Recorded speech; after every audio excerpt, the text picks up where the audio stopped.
up. That's because I need to confirm the time when the new fridge is being delivered. So. Well, listen, if you're going to keep murdering women and hiding them in your fridge, you're going to have to keep buying new fridges. And that seems counterproductive, I'm going to be honest with you. I wouldn't have such an issue, Diesel, but you do just keep eating them.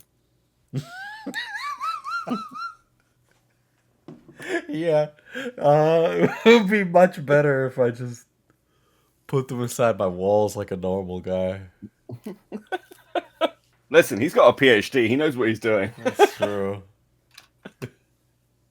I was thinking of chopping them up, putting them in oil drums, and burying them in my backyard with concrete. But yeah, but if you do that sort of stuff, then eventually you have to run to be a politician. It's like the rule. Yeah, that's true. That's true. I could always just tie cinder blocks to their feet and drop them off the bridge. But true, you've got the accent for that. Yeah, it's like it's really mafia vibes. Yeah, I've always wanted to be Tony Soprano. So I've always wanted to be fat and Italian. This is what happens when you come. You unsub from the channel. Sleep with the fishes. I'm leaving this in. It's staying in. Are you good? Did you roll your cigarette? I'm good to go. God. Welcome to Internet Explorers, the only podcast that teaches you how to chop women up and put them in barrels.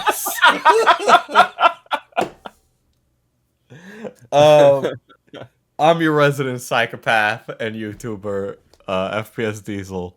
Along with me, as always, is the illustrious debonair sycophant Beckett. I'm just a little guy. I've never done anything wrong. You can't prove anything. How we doing? So, we're going deep into the tea, and so we're gonna be talking about Jeffree Star. Now, Jeffree Star, J Star, if you will, cannot physically be covered entirely in one thing. So we're totally gonna come back to this. We'll say probably Xylee, because she's a T girly. Deep down, she would hate it if she heard me say that. And we're gonna talk. Gonna get some angry messages about that comment. Oh yeah, we are. She's not gonna be happy about that. Excuse me, sir. I am a mean old bitch. Right, but we talk about Trisha in the last episode, and J Star is kind of like. He's like, okay, so on YouTube, there are many communities. There is a community that is both, like, they leech on each other, right? It's called the beauty community and the tea community. The beauty community are the people who make the makeup videos. The tea community are the people who talk about the people who make the beauty videos, right? Yeah. And these girlies, usually it's girlies, however, there are standout men in the space. James Charles or J-Star being examples of such. Shane Dawson as well, who we'll only briefly touch on probably this episode. But probably for the best. Yeah. Yeah, probably for the best, considering he's working through some cats right now, Look, Shane Dawson is somebody who's always struck me as somebody who will eventually be found to be a serial killer. Honestly, I was really expecting something like that to come out already about Shane Dawson, but it turns out he's just like a pathetic guy. But I mean, it would be better if he was a serial killer, basically. I think it would probably help him. You can get away with blackface if you kill people, but you can't get away with blackface if you're just an annoying YouTuber. True. That is true. Who in the past kissed children on the lips. That's the thing that happened, by the way. That really happened with Shane. Jesus. But J-Star is kind of like he epitomizes those communities, right? In the sense that You cannot do more extreme, more bitchy, more queeny behavior than him. Period. There is nobody more queen than him. Like he is Hermithy. So, how much do you know about J Star, Beckett? I'm going to be honest with you, very little. I know that they've like been accused of a range of things from racism. I believe there was like derogatory remarks. They've been around for like ever since MySpace. They have a pretty varied career. I suppose like my basic take is this. On Twitter at the moment, there's a video going around of Ray William Johnson. I swear, this isn't a tangent, but it's like all the times Ray William Johnson said the N word or said some crazy shit, and it's all really early YouTube. And I don't think people quite remember what the internet was like. And I don't mean like in like current controversies, like they've said with the Chris Tyson stuff. Oh, 2019 or whatever was a very different time. No, it wasn't. But like the early 2000s really fucking were. Okay. And like I look at some of that stuff with people who kind of grew up around that time making content. So there's obviously going to be things. I think there was a controversy like years ago. They just didn't seem like a particularly nice person, but they're from the makeup community, so that didn't really surprise me. Like, Well, I that mean, makes sense. when you what is your takeaway of the makeup community? Because we have like, there's a lot of drama that happens there, right? I think everybody remembers. Maybe you remember the James Charles versus Tati Westbrook thing. Yeah, yeah. Where it was like a, what did Tati accuse? It was like some falling out because James Charles didn't want to do something with her fucking collagen vitamin gummies. And then it turned into like Tati Westbrook like platforming that maybe James Charles is like a predator or something. Fuck, that feels so long ago. I can barely remember it. Yeah, I just God. remember Tati crying, and then there was a video of James crying, and nobody liked it when James cried, so he came back and he made a very serious video, and then he won. I mean the apologies and like I did something wrong or like addressing things videos are always kind of interesting. Like I vaguely remember like I think it's Shane Dawson's apologies, which are creepy, is the best way I describe Shane Dawson's apologies. Like they're really soulless. Like there's nothing behind those fucking eyes. But funnily enough, I think that's a bit of my takeaway from the beauty community itself generally. I've forgotten her first name because my brain isn't working today yet. Marbles. Oh, Jenna Marbles. Yeah, Jenna Marbles. Like Jenna Marbles seems to have like been sort of a linchpin of making this shit fun for people. And it kind of popularized a lot of the content, from what I can see, as an outsider, as a far outsider, because I haven't worn makeup since I was a goth. But it seems like the beauty community themselves are like very money driven, very fame driven. They seem to have like had very big connections with actual celebrities quite early on, and brands, because it was like the obvious thing to sell to people if you're a company and you're like, wow, you've got an audience of impressionable teenage girls who you can sell makeup to. We should have brand deals. And it's incredibly bitchy. And I also kind of just don't get it. That's I think that's a big thing. I've never really understood. Maybe it's one of these things that I just don't connect with. But I don't understand like watching someone put makeup on and talk about their life. I don't really get that. Yeah, I mean it's one of those things that I guess it's it's two things, right? So like the makeup videos are so communal where it's like when you're okay, like a mukbang is eating with someone so you don't feel lonely. Putting on Yeah. makeup to one of those videos is like, like you're talking to somebody while putting on makeup. And usually many times I've seen people do like follow alongs, or they kind of use it for like that social component, or it's just that these people are just like so damn interesting. And Jeffree was, I would say, decently early to this game. I wouldn't know if he popularized it. So Jeffree is a guy. But he kind of popularized a lot of the. So I don't know if it's still a makeup trend per se, but the more extravagant makeup designs of like, man, two men talk about makeup. Yeah, this is a great episode.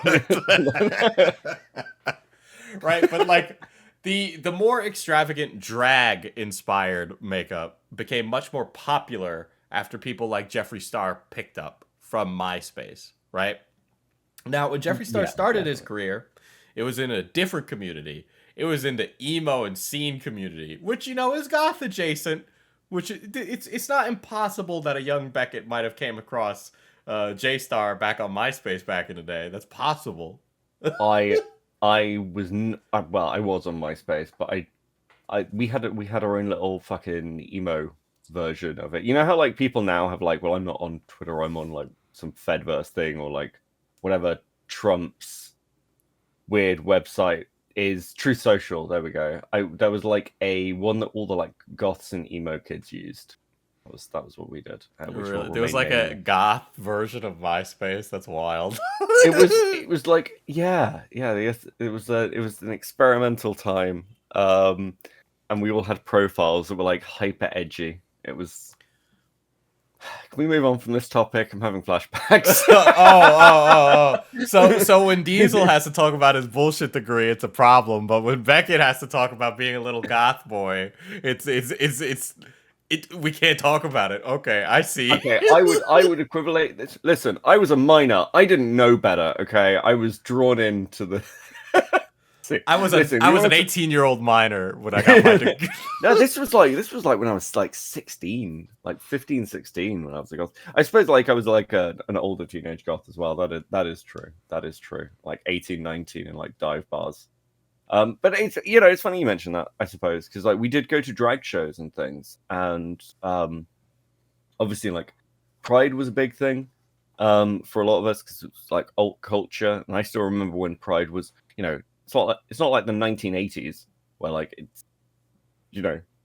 seen as that far outside the culture, but yeah, Pride was definitely a thing that I remember it being smaller, gated off. I remember a large police presence at times, and like you'd have like the gay bar areas and things of a city. But it's interesting, like when it feels like drag went through this weird period in maybe the mid 2010s when it was kind of getting like tried to get pushed out because it was seen as transphobic or something, or like I believe like some people say, oh well, it's trans person face or something insane. They tried to ban drag queens from Glasgow Pride, and there was a massive, massive pushback to this. So I suppose with Jeffree Star starting as early as they did, it kind of fits in pretty well to the scene, like the scene and emo community, and even goth community, because drag was a bit of a touchstone, of alt culture for a very long time. Yeah, Jeffrey very much started out as being like he was very edgy and alternative, right? And in the early 2000s, this would have been pretty outrageous, right? Because you're talking like the height of the Iraq War and all that shit. And you have this guy on MySpace talking about how he's like an F slur who has no gender, but don't call me boring. Um, and then he would do all these songs on MySpace that were like very overtly like not just sexual but like offensive. So like stuff about like Obama is sucking on his clit. Um, I have some of his old music. Uh, As a genuine question, how many do you like of the people who are like kicking around and like in general commentary audiences? Because I know there are Zoomers, and I remember like talking to Toxic from Now Recording. He didn't really know what like Encyclopedia Dramatica was, and now I'm kind of wondering, wow, are there people kicking around the internet like who are over 18 now who don't really know what MySpace was? Definitely. I mean, MySpace is a music platform now, so it's just like the probability of that is just terrifyingly high, by the way. God, that is scary. I mean, what was your MySpace page like? So because I went to Catholic school, yeah, yeah, Okay. yeah, yeah, yeah. It was degenerate as fuck. I know. I know. I wasn't allowed to be on MySpace because of that. So I missed out on a lot of early internet culture because of like my sheltered like upbringing. It was always like a few years behind whatever the current culture was. So I didn't catch up on current culture until high school or even later, right? Like I didn't get really caught up on high school like I on forget. like I forget you're MySpace until still I was like an quite a few adult. years younger than me as well, comparatively for stuff like this. Because like Yeah. I was a teenager at the height of this stuff.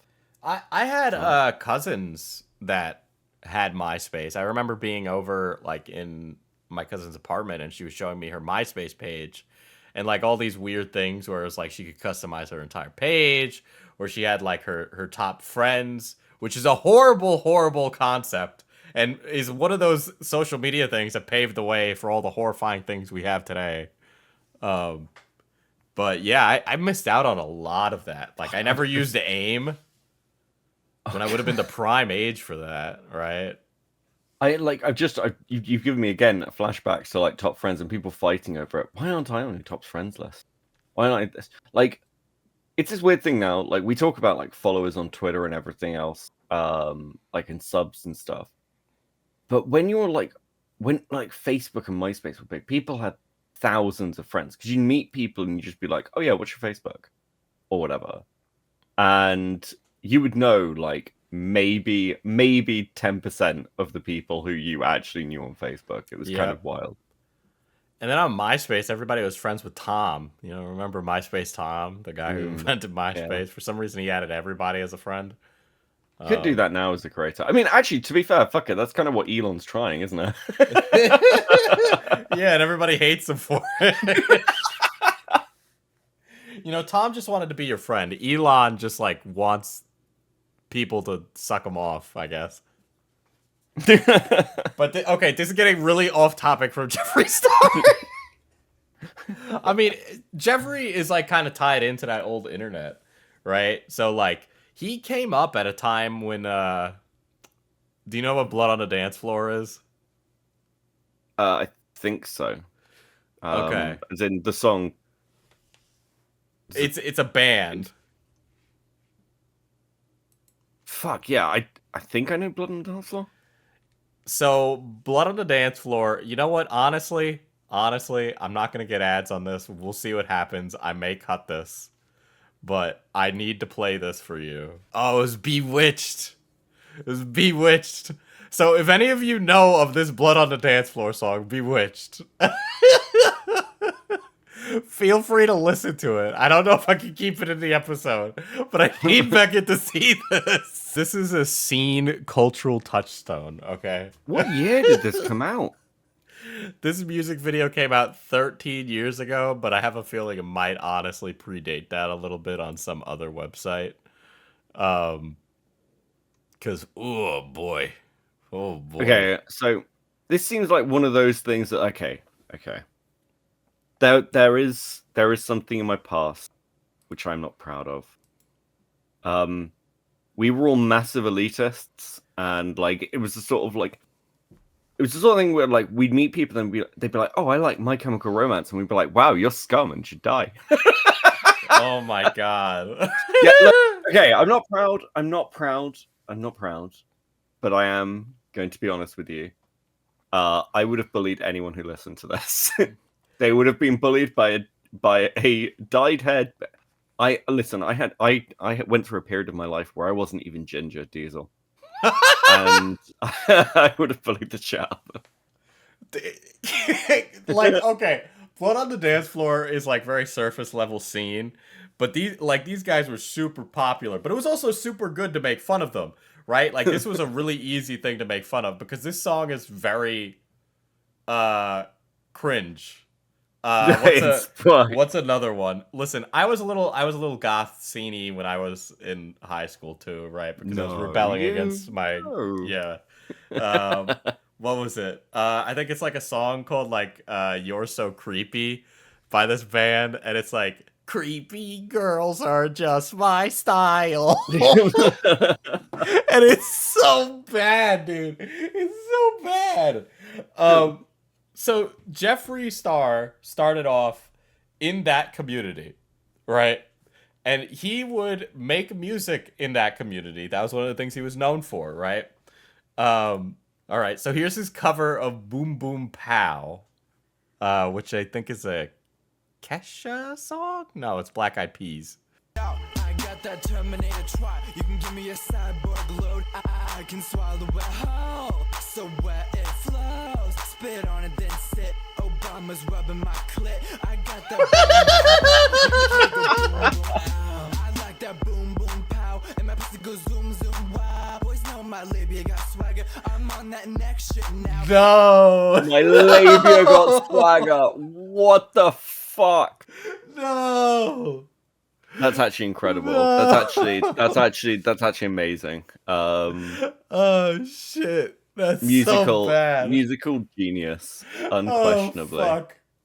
You know that you remember, you ever watch Yu-Gi-Oh! Abridged back in the day? Yeah.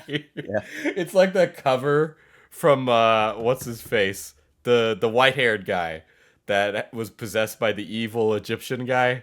He has that like Lady Gaga cover. No, it's like leather pants. Did you ever see that? Leather pants. I think what I find kind of actually, do you know what I find quite interesting? Is this remasters or anything? Because actually, for an old YouTube video, it's actually pretty good audio quality. I mean, they could do decent audio if this was like 4K. Yeah. You can have pretty good audio even at 144p.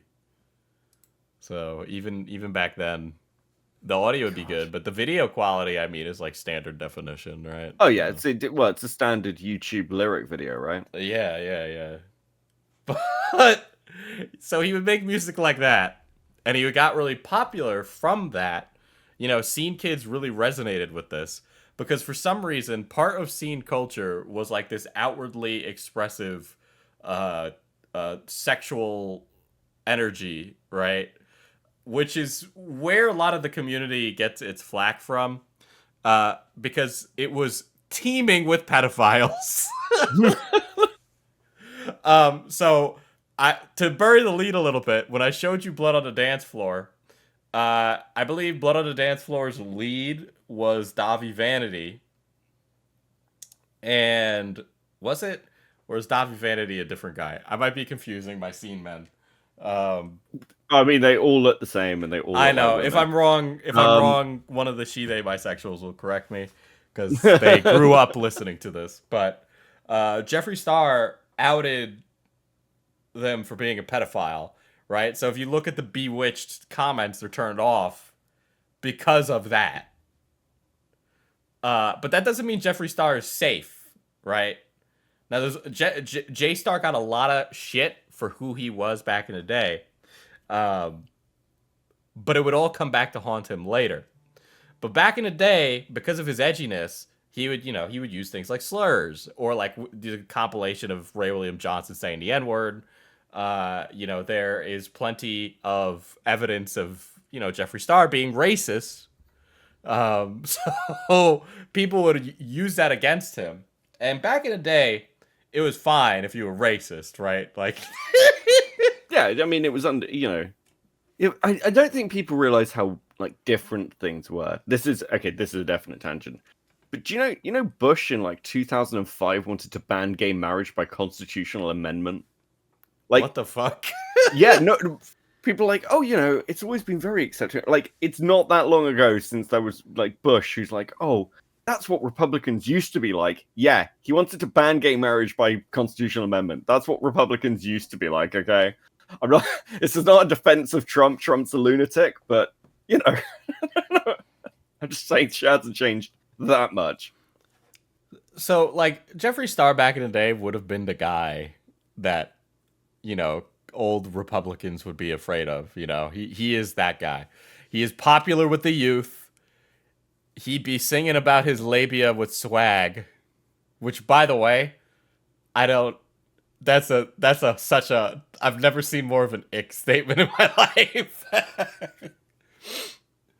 But he is exactly what many people would fear, a very androgynous, high elf looking motherfucker. And that caused a lot of fucking problems for him back in the beginning. He would do so. I have old interviews where he was being edgy as well. Let me find those in here. Did I like not save it? I like the way you guys can't see the notes, but one of the notes next to something is just racism in caps. Well, hell, that's what he titled the video, right? Because he ended up coming back and addressing his racism. Here we go. This porn here. Diesel, please blur this out in the transcript, or you're gonna have a very bad day. So yeah, this is a web archive link. Everything's fucking broken. But Jeffree Star used to market himself as a mannequin. And so the interviewer says, I got the extreme pleasure and wonderful opportunity to interview the self-proclaimed mannequin Jeffree Star. I don't think I have to say anything to entice anyone to read the interview. Well, maybe I'll give you a little taste. N-words on death row request me for their last meals. If I don't win an award for that line, then someone please kill me now. Jeffree Star. Yeah, J Star would not like people to remember the fact that he would say the N-word pretty liberally. I mean, he's from that time in the internet when everyone did, though, right? I think this is part of the problem. Like, if I think there's a world of difference between saying the N-word in like the mid 2000s on the internet and saying it in like, you know, now, right? See, when there's a lot. If you were in our community, that'd be fine. But because he's from the tea, like he's in tea and beauty, that's not fine. Because how you look outwardly like that means a lot, right? Like your attitudes and perceptions and ideas about the world matter a lot, especially to the audience that buys the product, but more so to the other creators that you work with, right? So and it's all fake, right? Like all these people are just kind of like feigning care because they're sleazeballs, right? That's really it. It's like when when we finish up and after the podcast, you're like, damn, man, did you see what this person said? It's typical immigrant comment. And I'm like, Diesel, why are you saying this? And, I have to calm you down for a long day's recording. The problem when you do that is that I don't have something ready in the chamber to blast back at you. So it's just you fucking me. Oh, man. Okay. Anyway, I skimmed this interview, and it was stuff like, Diesel, please blur out all those women and men having sex on the right-hand side with the interviewer. I just got to blur out the screen right now. Oh, wait. Is this the interview person who had sex with the people she interviewed? I believe so. Is it? Oh, fuck. Whoa! What? I completely forgotten this woman existed. What the fuck? Oh, okay. So here's a good line. Maybe I should hire you to do my press releases, laughs. Okay, let's gossip a bit. Are you and Tila Tequila friends or not? Who do you think would win in a fight? Or would you never want to fight her? And Jeffree Star says, I'm not sure what a Tila Tequila is. Are you talking about that girl that does my nails every 2 weeks when I need a fill? Or are you referring to the hooker that I've seen on the internet with her smashed in face trying to pretend she's famous? That's such a good burn. Yeah, that is a really good burn. Which, by the way, Tila Tequila doing really bad these days. She believes in flat earth and lizards control the world. She's a total conspiracy nut now. The thing is, that's another thing. Holy shit, we're so old now that there are people who have no fucking clue who Tila Tequila is. She was a reality TV star audience on a show called Big Brother, which is like Fish Tank, but it was for millennials. That is the most depressing explanation of what Big Brother was. I've ever heard in my life, and I actually may kill myself. So that interview, it's a really, it's an interesting skim, right? It's a walk down memory lane. It just, oh my god, the tone of the internet in the early 2000s was brilliant. But all good things must come to an end, right? So speaking of, you brought up Pride earlier. Yeah. So this is an article, and it's titled Jeffree Star Cover Up. So basically, from what I read, J Star basically, like, a woman gave him the middle finger, and he punched her, allegedly, right? What? Yeah, and then tried to cover it up. So it was at a Pride. Well, I mean, if anybody is going to be able to cover up a black eye, it's a makeup artist from YouTube. Quoting the article, since Jeffree Star's now infamous incident of his violence at Pride set on Saturday, June 23rd, a lot has been happening behind the scenes. At first, Star celebrated the fact he stood up to the haters and bragged about it on his MySpace blog, copying the original article in its entirety, then adding a paragraph of his own where he says, quote, I don't give a fuck who has a vagina or a dick. No one fucks with me. End of story. And, the thing is that this is indicative of a lot of J-Star's behavior, right? So over the course of his career, it kind of seems like this guy is just really thin-skinned, right? Unsurprising with all the plastic surgery.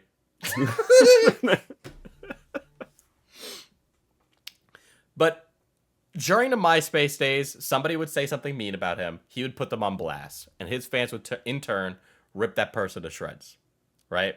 And then when he got into makeup, the same thing happened again. But during this time, he, allegedly hit someone. I guess it's up for debate.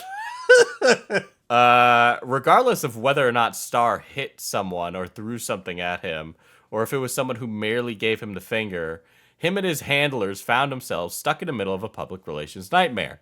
With the blog entry and bragging gone, along with the fact he'd been telling his friends that he never hit and would never hit anyone, according to another source, I smell the cover-up. Especially since I was behind a barricade at the time I heard Star say, quote, I popped that bitch in the face.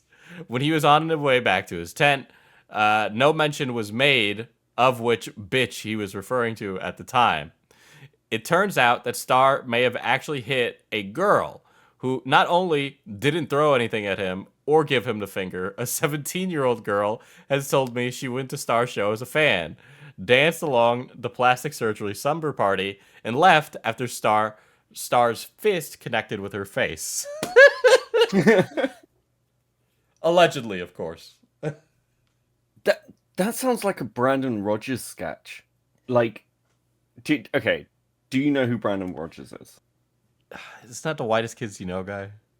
No, that's Tremor. No, it's Brandon Rogers is like an internet comedian who he's currently working with Vizzy Pop on Hell of a Boss, and does quite dark comedy sketch humor. Has for a long time. You know the meme where it's like, what's worse than a rapist? And then he lifts it up and the guy goes, a child. And it's that's Brandon Rogers.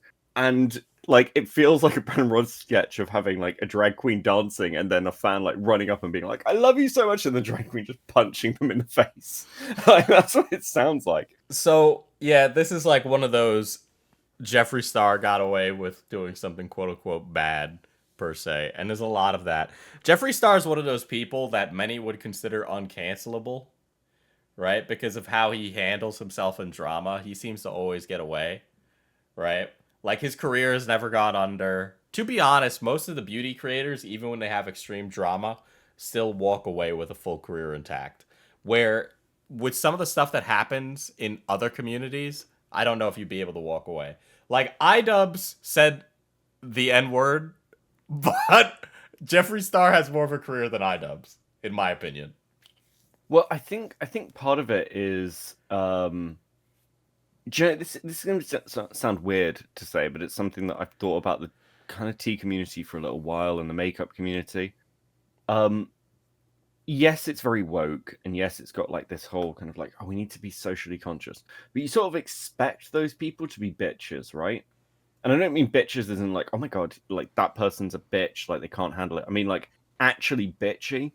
So that bit of controversy adds an edge that I don't think the fan base would admit to liking, but very much do. I mean, listen, we sit here and we talk about drama. Everybody loves the gossip. People say, Hmm. I hate gossip. I don't like drama in my life. You're lying. And if you're one of the people that says, I don't like drama, I need my life like chill, I don't want to bring that kind of vibe into my life, you are the person who is causing the drama. That is what you are. Yeah, Okay? every single time. Every single time. I'll admit it. I like the drama. It's great as long as it's not about me. Okay? Fuck. I get to make money and laugh at something stupid. That's even better, bruh. All Yeah, right.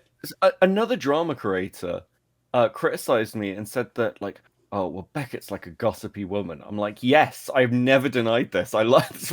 I How else don't would I find things understand. out? I We're love it. all gossipy women. This is all that. Like, fuck, dude. It's not even. Okay, dudes, fellas, we all say that we don't like to gossip like women and don't like to act like the girlies. We do the same thing, okay? We do the same thing. It's And, so and you good. say you Oh. don't, but you are lying to yourself, okay? Because how many times are you just sitting there with your boys talking about your conquest? There ain't no conquest in commentary, but if there were, you would be, okay? And you're spreading gossip about yourself because you want people to think you're the hot shit, all right? But then you'll also talk shit about the guy who's not there, or the guy who's a little, F slurry. Yeah, it's nice though. Like, and I think that's true of like pretty much all the. I think that's also why most communities like drama, because commentary is very general for this stuff. But if you go to almost any YouTube community, you will find huge amounts of this kind of drama, where it's just where so much of it's so petty and driven by personal beefs from like a year ago. Yeah, there's drama in communities you'd never expect it, right? There's the yarn community has drama, which is a The real thing, by the way. the yarn community has The drama. Okay, I believe it. I believe the it. But the like that just. tabletop community has Oh my god, drama there's all so the much fucking drama. time, Oh and my it is god, so there's funny so because it's much. none of it matters. It's all stupid. It's dumber than any of the shit we could cover here. But so J Star popped that bitch in the face, allegedly, maybe. Now, during that MySpace era, he was able to parlay that into becoming a bit of a beauty creator, right? And when he moved to YouTube, he brought a lot of that same energy with him. But certain things started to go once he had J Star Cosmetics. So in 2014, he started a business, Jeffree Star Cosmetics, and it was a smash hit, right? This is where all that very extravagant drag inspired makeup came from. Lots of glitter, lots of glam, and it sold out super fast. It got super popular, and Jeffree Star became super fucking rich. With that, he met plenty of other makeup creators. One of those people was a former friend of his who he had one of his first big falling outs with. So in 2016, he got into a beef with Kat Von D.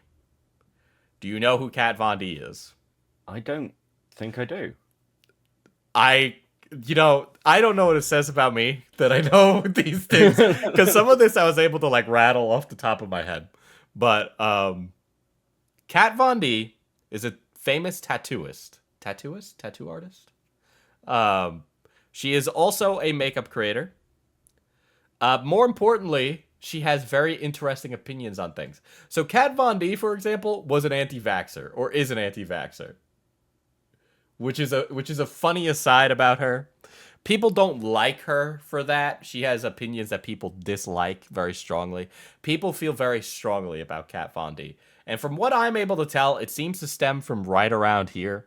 Now, there might be things earlier, but you were either Camp Jeffree or Camp Kat, right? And there were articles that covered this because they used to be homies.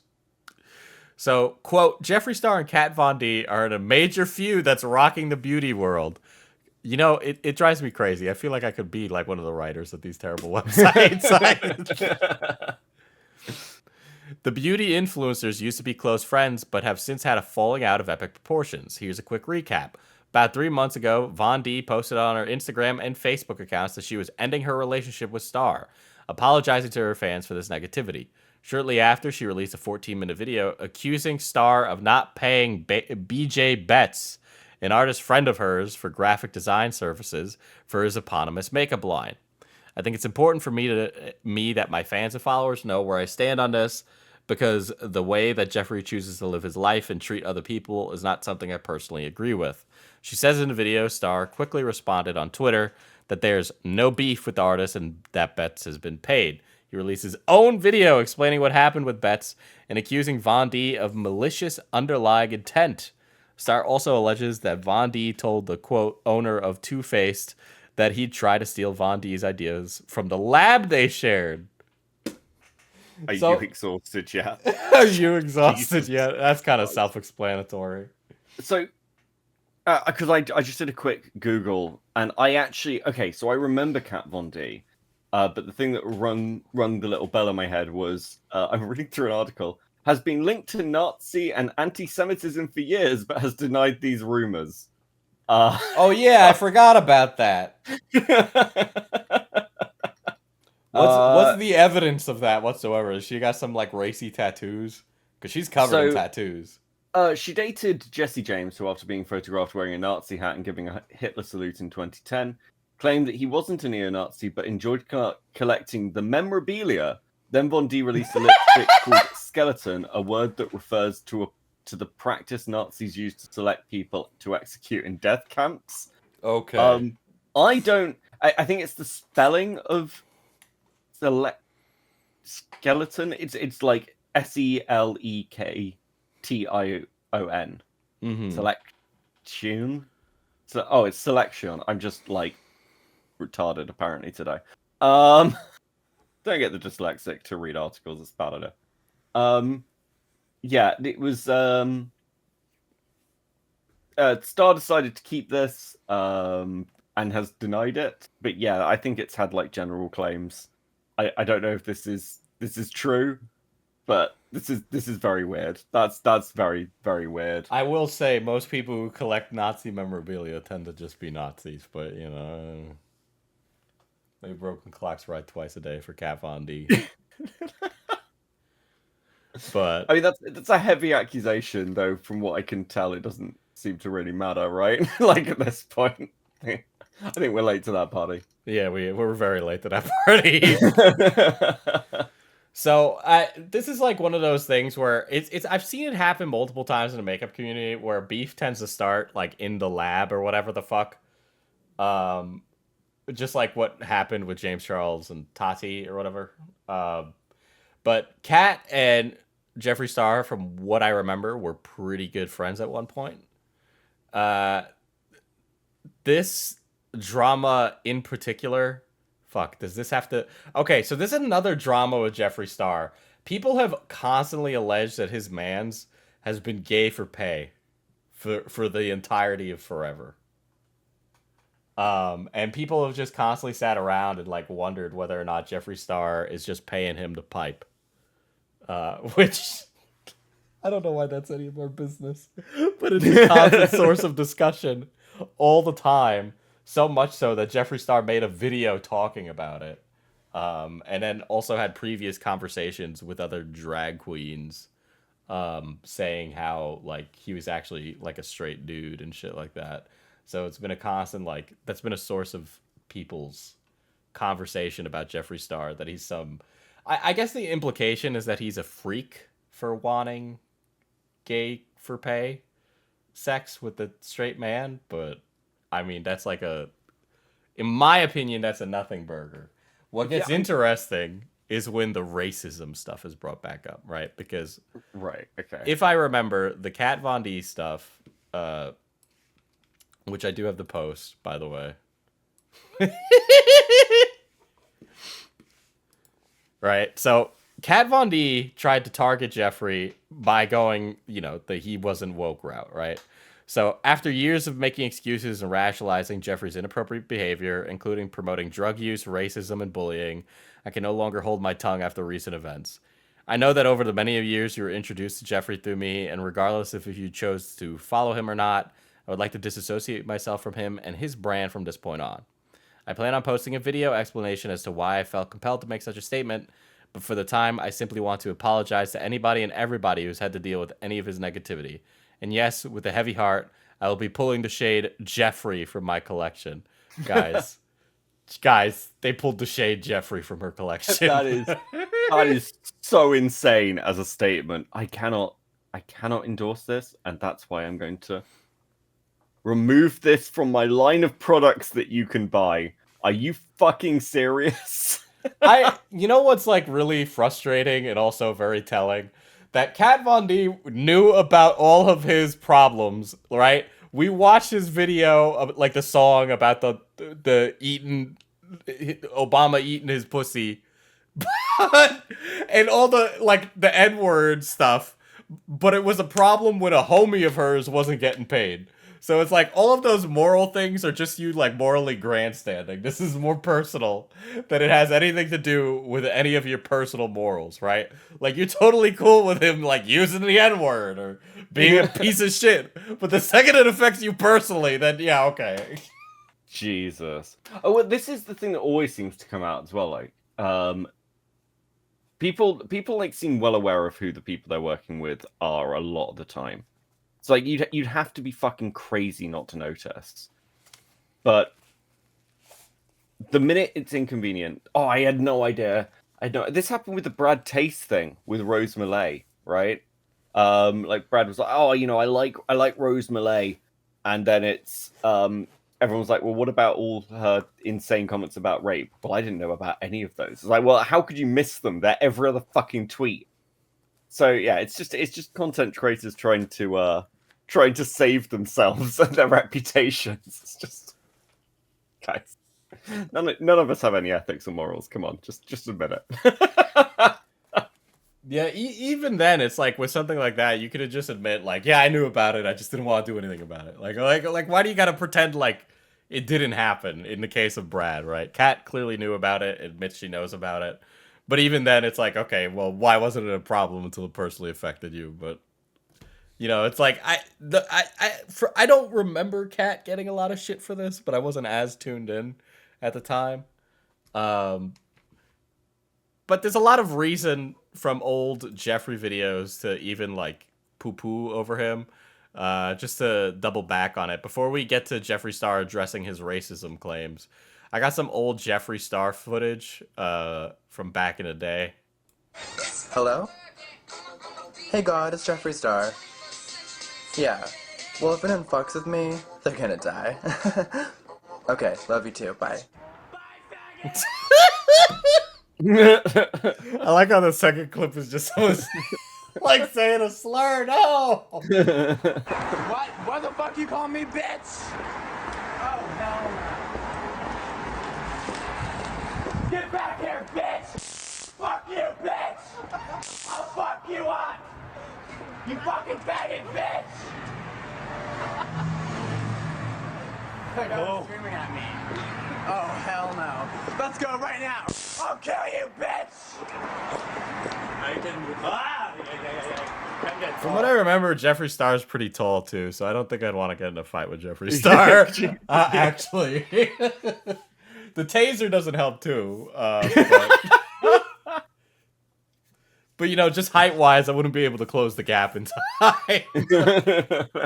But you can see why Jeffree Star like kind of garnered attention from his attitude back in the day, right? Like it's that kind of vibe, and I think it resonates with a lot of women. You know, to mansplain a little bit. I mean, it's kind of an interesting video as well, because it's not nowadays this whole kind of like victim complex thing that happens with kind of like a lot of the LGBT groups, where it's like, somebody said a slur to me, I've been microaggressed against, and it's terrible, and the world is ending, and I need sympathy. And it wasn't really like that back in the 2000s because no one cared, right? So this attitude, like, I'm really familiar with this attitude, because like I remember working in a bar. Okay, this So I've punched a customer before. A guy called me a lesbian while working in a nightclub and started like jokingly hitting on me. And it was a very rough nightclub. And he said he was like, I can't remember the exact context, but it was getting very aggressive. And rather than sort of like crying about it, because this was a place where I was hired in this place because the previous person like holding a supervisor position got bottled and carried out and they gave me a job. Long story. But I hit the dude because you sort of had to be that aggressive because no one was going to defend you. So I completely get where Jeffree Star is coming from with this, because you sort of had to have that bitchy queen attitude, otherwise you just got beaten up. That was like it. That was all you could do. I mean, I kind of fuck with the attitude. I know it might not be like the in vogue thing these days, but like, I think that's like a good thing. Like, if somebody calls you something and it pisses you off, go kick the shit out of them. Like, I don't see why you wouldn't. Like, you're invoking it, might as well. Well, I mean, let's be fair. We all laugh at the fact that Quartering got beaten up by a trans woman at a Magic the Gathering card thing. I mean, that's pretty based. He will assert that did not happen too, but that just makes it even more likely that it did. There are so many things. I swear to God, there are so many times he like complains about this. I'm not sure how he can. Oh, guys, that's never occurred. Rewriting his weird fucking history. I think he liked it. Many such cases, Beckett. Many such cases. I'm just saying, it's weird. It's weird that all these people now hate, LGBT people, but they're all very happy to spend so much time with Milo and go drinking and cuddle up on couches with him. I'm just saying, it's an interesting turnaround. So you mentioned the racism. I did. I'm gonna click on it. We'll watch Jeffree Star address the racism allegations. What's up, everybody? Today I wanted to sit here and turn on the camera and talk to you guys about some really serious subjects, some issues that I have been dealing with for a long time, and just have a one-on-one with you guys. This video is something that I feel like I owe to my entire audience. Through the last 10 years, I have lived my life on social media, which is really crazy to think about. It's been a really long journey from being a little musician on a little website to my career now. And as I sit here, a little website. Why was that so vague? Why were you vague about that? Like, given everything we've seen, if he just like, the only answer is to just be like, I did that. Like, I don't know how else you would talk about this otherwise. Realize that I have a bigger platform sometimes than I realize myself. And there are millions of people out there that watch me, that know about my life, that follow my story. And I feel like it's time that I get out a little bit more of my story. And this video is mainly about something that is a really fucked up subject that I've had to deal with for a long time. And it concerns old videos that were filmed of me 12 years ago. Now, I want to go on the record and say that I know there's a lot of people out there that love and support me. There are millions of you that watch my videos. Oh my God. I cannot.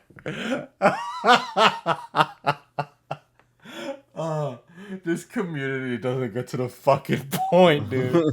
It's so bad. This like dick riding the audience. Just be like, just say it. Just say it. How weird is it that I think the makeup community set the standard for internet apologies? You know what? Yeah, probably. Yeah, like when you think of kind of like people always go, oh well, all these YouTube apologies always look the same, and they have this like particular format where you do the like, sigh, I need to talk to you about something really serious, something's happened, the downplaying, the like recontextualizing. That's all from people like Jeffree Star and Shane. It really is. They are the baseline for it. They essentially created the entire genre of like YouTuber apologies. Well, considering the track record of YouTuber apologies, that's not a good sign for the YouTube apology community. Growing every day, by the way. 2025 is going to be the year of internet apologies after 2024 is the years of internet cancellations. That are out there and that support me. But there's also other people out there that do not like me. And that's okay. If you do not like what I'm about, if you hate me, if you despise me, if you're not into what I'm about, you do not need to watch this. But I would really appreciate if you could listen to my story and what I have to say. My story? What do you mean? What do you mean? I wish that he just said, if you don't like me, and you're against me, that's okay, that's fine. You don't have to watch this, but if I see you in the street, bitch, I will punch you in the face. Come at me, I'll tase you, fucker. YouTube community, I have been definitely subjected to a lot of drama, and I get it. You know, I am a hot topic. I have always been outspoken. I am, you know, someone that looks different, and I realize that with all of that is going to come the negative. Obviously, the positive is so unreal, but the negative can be very, very dark and ugly. And every time that I get into an online, you know, conflict or confrontation or some crazy feud, whether it's with my ex-best friend or a celebrity or other YouTubers. I think the ex-best friend in this conversation would be Kat Von D. For Yeah, example. that would make sense. A lot of stuff from my past constantly gets dragged up. It's been happening for years. In these videos, I say some really disgusting, vile, nasty, and embarrassing things. And you know what's fucked up? The past can never be erased. It is always going to be there. And my past has been recorded, it's been videoed, it has been exploited all over the internet. And I'm sitting here, and those videos were 12 years ago. And I look at them, and I see them resurface, and it just makes me sick to my stomach because I don't know who that person was. I know who I am today. I know exactly the person I am today, but I do not know who that person was. Yeah, we really have set the standard. This is the I'm changed, I was in a dark place. Wait, no, he's about to say that he was depressed in the transcript. The person that said those horrible, vile things, that person was depressed. That person was just angry at the world. That person felt like they were not accepted. That person was... Yeah, so did all the black people when you said the fucking N-word. Like, what part of being depressed makes you say the N-word? I just want, for once, one of these fucking people to say, listen, some old clips of me have resurfaced, saying the N-word, saying that slavery was fine, saying that colonialism was based and that the British Empire made everything better. And I still stand by that. I still stand by that. What the fuck are you going to do about it? I want that video. That would be so amazing. Oh my god. You know, listen, if Spoiler, that's going to be my video. Yeah, I was going to say, if Beckett's doing that today, I might as well come out and say it. I have said the N-word. I've said it. I've said it, everybody. That's right. I've said it. And I honestly really don't feel that bad about it. There you go. You heard it here first. You know, I think anyone who says that they don't say the N-word is lying. Okay. I've said the N-word. I've said the N-word. I agree with Donald Glover. There are acceptable situations like fucking Charlie Sheen. Charlie Sheen called his wife called his wife the N-word. I think that's acceptable. I think that's fine. I think we all need to get over it. Acceptable? Was she black? Nope. It's a white man calling a white woman the N-word. I think that is fine. I'll go poll my black friend after this and ask his opinion. I like the way you just said, I'll poll my black friend, as though you have one that's just there for this purpose. I will, like, no other. That's literally, here, hold on, I'll ping him right now. Is it okay for Charlie Sheen to call his wife the N-word? Asking for the podcast. Oh wait, I have two black friends. You definitely are.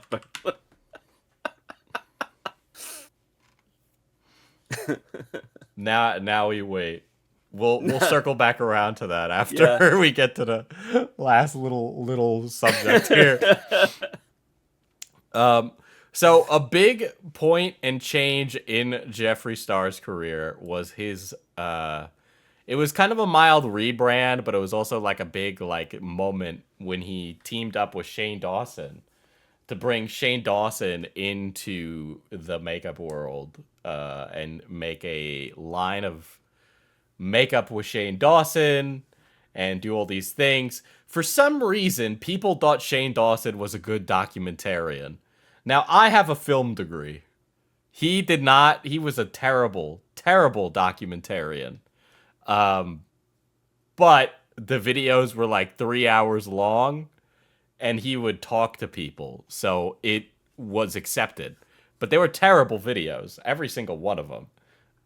Shane previously had tried to like make a documentary where Jake Paul was like a sociopath, and he brought like a therapist on that's unlicensed or something. I don't know, like a crazy woman to psychoanalyze Jake Paul. What else? Shane talked to Eugenia Cooney, which was like a whole other fucking thing. But yeah, he did a huge 5-part makeup release with Jeffree Star, and it was like the height of his career. I didn't realize that was like the height of his career. I would argue that is definitely the height of Shane's career. Jeffree Star kind of... I mean, honestly, I think Jeffree Star is the one who made the bag that day. But yeah, it was like a joint effort between the two. And it was like it was supposed to be like this tell-all documentary about Jeffree Star's career and life, but it just ended up being like this big ad. Actually, why did Shane Dawson and Jeffree fall out? Oh man, okay. See, now this is one of the things I don't know, which is like, God, I can't even remember why they fell out. It might have been because of Shane like having his career fall out from under him, but then it also could be for something else. I'm sure one of the girlies in the comments will tell us, but that's why we're gonna do a Jeffree Star Part 2 at some point with Xylee, because there's a lot that happened between like the Shane and Jeffree stuff that it's its own like Game of Thronesian saga of queens, you know? Yeah, I mean, well, this is part of the problem as well. I say, like, I've said before with the politics stuff, people always go, why do left-wingers go after left-wingers and right-wingers go after right-wingers? It's because, like, these people aren't your friends. They're your, like, audience competition. Like, the audiences are big, but there's only so much to go around. So, like, it makes sense to stab each other in the back. Because if you win, you get to get bigger. And I think that's pretty similar in the makeup community and other communities. Like, if you can take down a bigger creator, if you can sort of like David and Goliath them, you get their audience, and then you get even more like power with which to do all the weird shit that Shane Dawson's done. Well, there's been insane drama. There's a makeup creator. She's trans. You'd never know unless she said it, and she was never planning on really saying it, or just wanted to say it on her own terms. Someone found out in the makeup community and like forced her hand, and they were like, "I'm gonna expose you for being trans." And she had to come out and say it, which is like a wild, like backstabbing, like insane behavior that comes out of that community. Like that's just outrageous. What happened to the creator who was trying to expose her? Like, I don't know if anything ever came of that. I didn't really follow it outside of knowing that happened to her. Wild for like a woke community. Well, like it's always woke on the surface, and then it's not woke behind the scenes, right? Like everybody was cool with like Jeffree Star. Everybody was cool with Jeffree Star's shit right up until the moment when it was not advantageous for them. Or like Kat Von D stopped being woke the moment she was sleeping with a Nazi, maybe. I love the image there that like she just goes to bed one day and like she's like, I love LGBT representation of minorities. And then she goes to bed with this dude and wakes up and she's like, huh, gas chambers. I get it. Well, she also had like, you know, the racy opinions on like anti-vax stuff. So that was another thing. And then Tati Westbrook was like, she's a fake woman who, you know, has not an honest bone in her body type thing. That's what happened to her. James Charles may or may not be a pedophile. I don't know how much of that is like gay stereotyping versus like actual things. I do feel like the gay stereotyping has a role to play in that, but there seems to be evidence there. Man, what's another one? Those are the ones that come up in drama a lot. Obviously, Shane Dawson fucked the cat and became an insane person. You remember Bobby Burns while we're here? You know what Bobby Burns is? I'm not sure I remember. Bobby Burns. I might actually even be able to get him for an episode, but he was quote unquote Shane Dawson's biggest hater, which is wrong. It was me. I was his biggest hater. But he flew Bobby Burns out and they did a documentary series together, and Shane like tried to like start Bobby's career, and it all fell out from under Bobby's feet. Oh, and he ended up doing nude film reviews on OnlyFans. Yeah, fuck, I do remember this. It was like a whole like expose on Shane. Shane was like, "Well, I never promised anything. It was just a collab." And then Bobby was like, "You promised quite a lot. It wasn't just a collab." Yeah, like fucking yeah. Jesus, I'm trying to think. You said Shane Dawson fucked a cat. Well, and Shane Dawson made a joke about fucking a cat. Right. Okay. Because my brain is like shifting down a gear, which it needs to do for makeup, and I'm like, fuck. I actually don't. Do you know what? I think I think the makeup community may actually be toxic, Diesel. That's my takeaway. I think it may actually be a little bit. I know this is an out there take. A little bit toxic and weird and full of insane people. You know, I think they might not practice what they preach. You know, that's true. That's true. I think they might be a little toxic. I think they might spread a lot of negativity in their videos. A lot of negativity. Which I strongly disavow. I couldn't. Yeah, only positive vibes here. Only positive vibes here. I don't like drama, Diesel. Yeah. Anyway, don't look at your screen. I stopped recording. So, all right, how do I chop up this body? She's just rotting there. Like if you want to do it properly, the best thing to do is, I mean, I'd say get like a pig farm or something, just put it there. But you're in New York, so just put it in the sewers. The rats will take care of it. Yeah, honestly, yeah, that seems like a good idea. Oh, crazy! I'm recording. No, maybe I'll just cut that part out. Where can people find you, Beckett? People can find me at Cope and Seal on YouTube and in their walls. And you can find me at FPS Diesel and at Diesel IRL, where I stream weekly. Now get out of here and make sure to be queens.